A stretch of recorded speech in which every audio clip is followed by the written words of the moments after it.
So I need to go back to the Canelo fight where Canelo fought and beat Edgar Berlanga.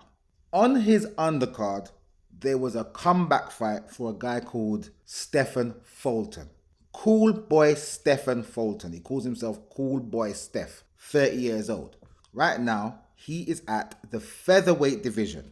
When I first saw Cool Boy Steph, he was fighting on the undercard for Gerard Hurd versus Julian J. Rock Williams. And he was fighting this guy called Paulus Ambunda. Now, this was the co-main event to that fight.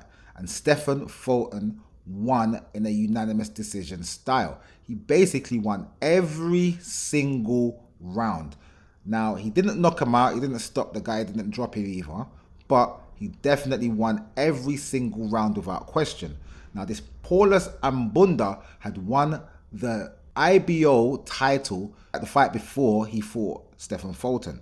The IBO title is the least sought after title of all titles. You can be undisputed and not have the IBO title. The IBO governing body, they'll just give you the belt and say, have that with the rest of your belts. Make it look nice.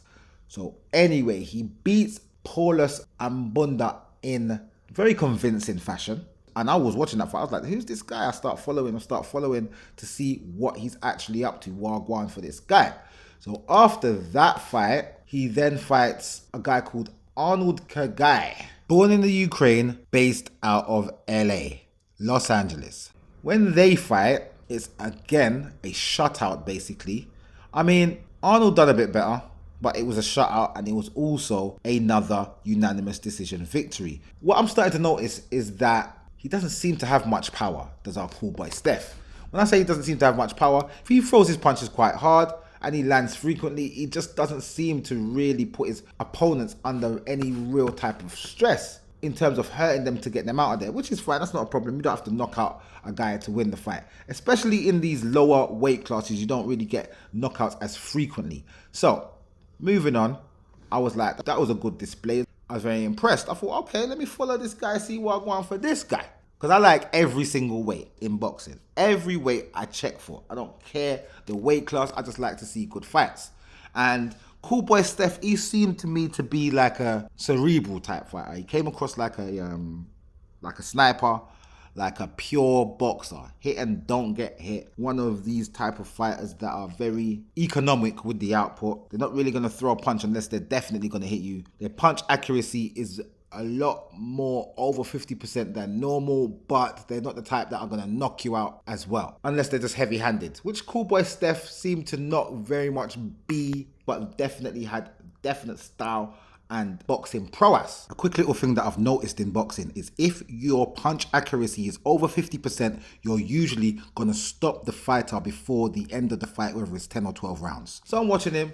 He then fights this guy called Isaac Avella. This was on a Brandon Figueroa undercard. Now, I didn't realize that the PBC were building up these two to have a fight in the future. I was just watching them both and I was like, this guy just watching basically Stephen Fulton being like, yo, Stephen Fulton knows what he's doing out there. When he fought who was the WBO champion Angelo Leo at the time, that fight there was actually the main event. I'm sure that was the first time he headlined the show. So he fights Angelo Leo, beats him for his WBO Super Bantamweight title. Then he fights Brandon Figueroa afterwards. Now, I've been watching Brandon Figueroa. Now, personally, I thought Brandon Figueroa was going to do a job on Cool Boy and take his title and become unified champion. To be fair, I thought Brandon Figueroa was heading on towards becoming undisputed at Super Bantamweight. So I was like, yo, Cool Boy and Figueroa, this is going to be a really good fight, but I think Figueroa is going to win. And as much as it was a very, very close fight, Stephen Fulton actually won with the majority decision. I thought, well done, guy. He showed a lot of resolve. He showed that he can handle tough situations, and he was definitely progressing very well. And this was in 2021. Stephen Fulton beats Brandon Figueroa. It was a very back and forth, to and fro type fight.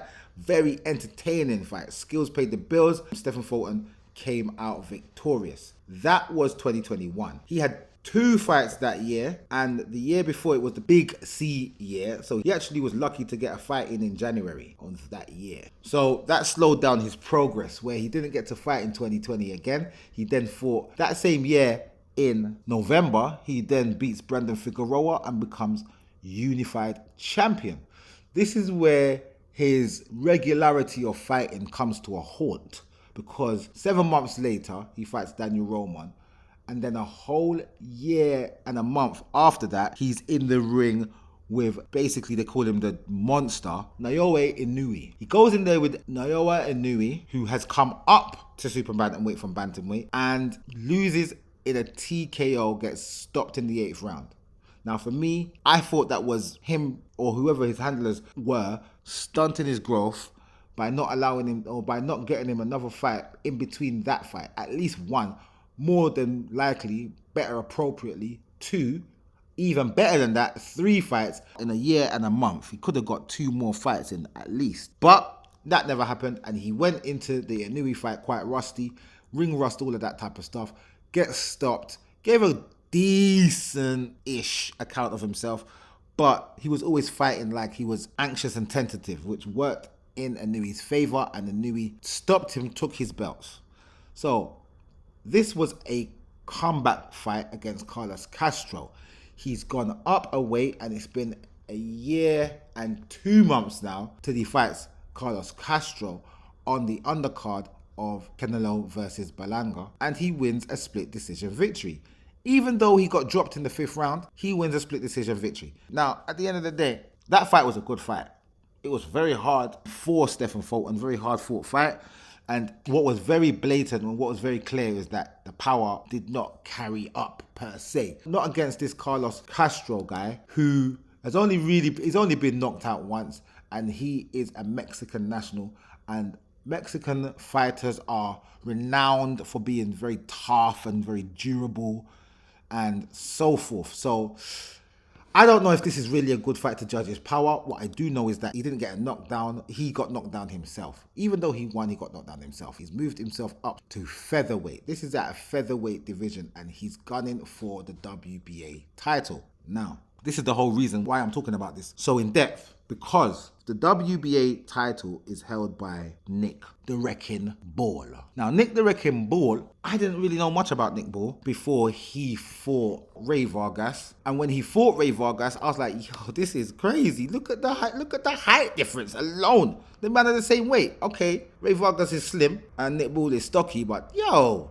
this is crazy. And I'm thinking, this is actually going to be a good fight, because I saw Nick Ball beat Isaac Dogboe, who I rate highly, and that was a very, very, very entertaining fight. And for it to have been the main event, I'm thinking, okay, Isaac Dogboe versus Nick Ball main event. Nick Ball is a Frank Warren fighter, so this was a Frank Warren Queensberry Promotions. And from what I could see of Nick Ball when I done the research, he came up under Black Flash Promotions and Vicious Promotions, who were run by 2 ex-boxers who have now turned promoters and trainers of like small hall shows and stuff. These guys are basically the lifeline of boxing. These type of promoters are the lifeline of boxing.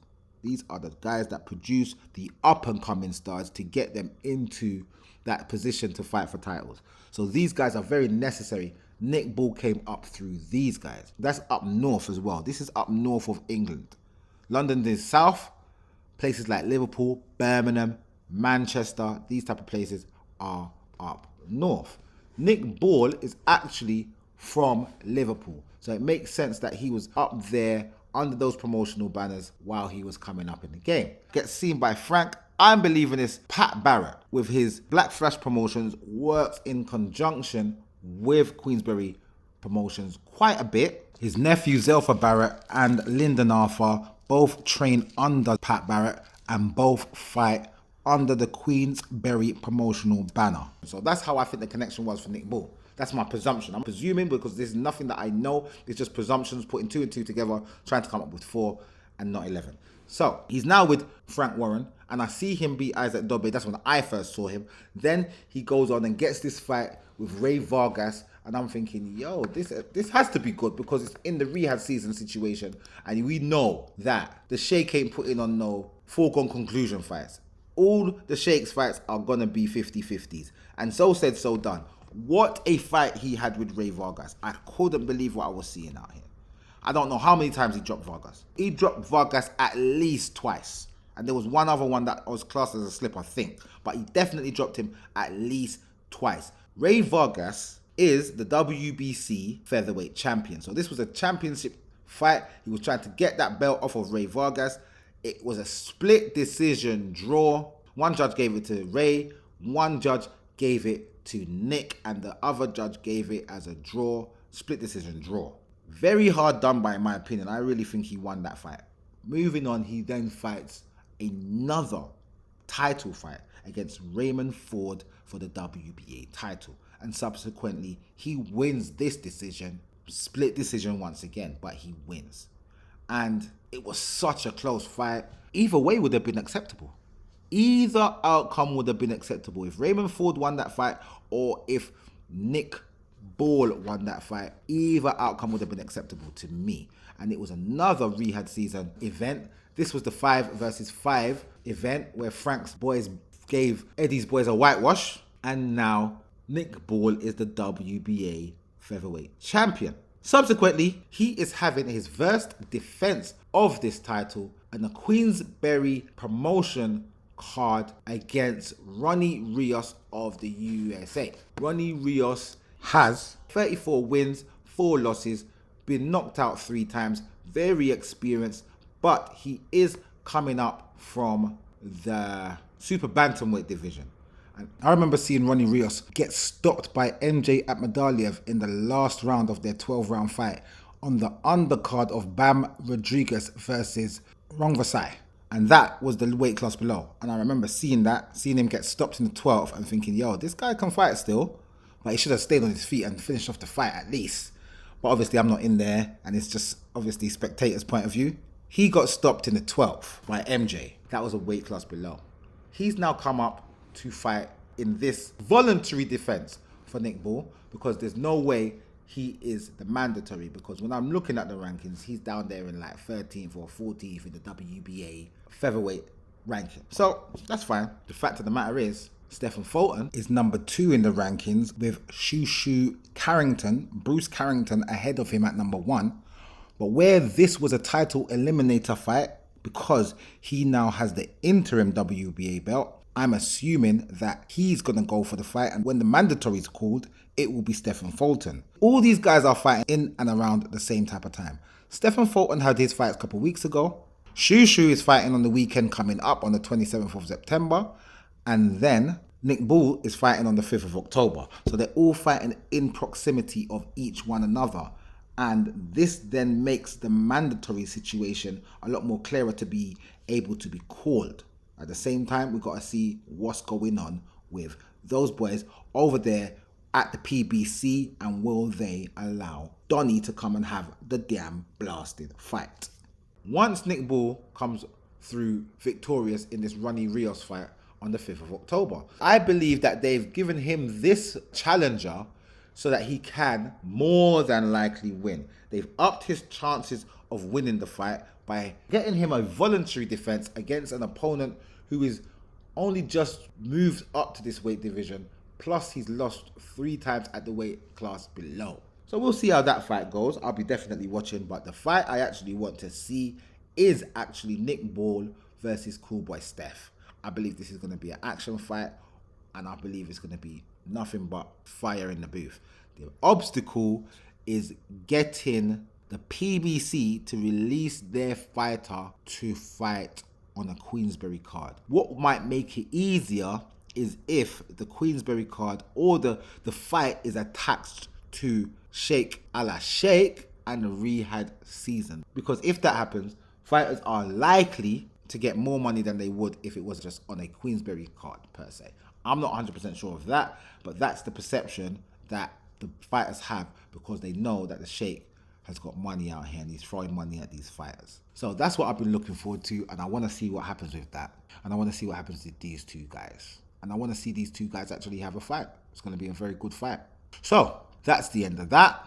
That's the situation I've been looking into and I'm following. And I wanted to let you guys know about it because I think it's a big fight in the mere kin.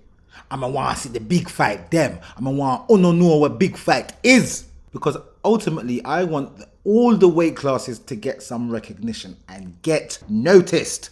And I will see you in the next video.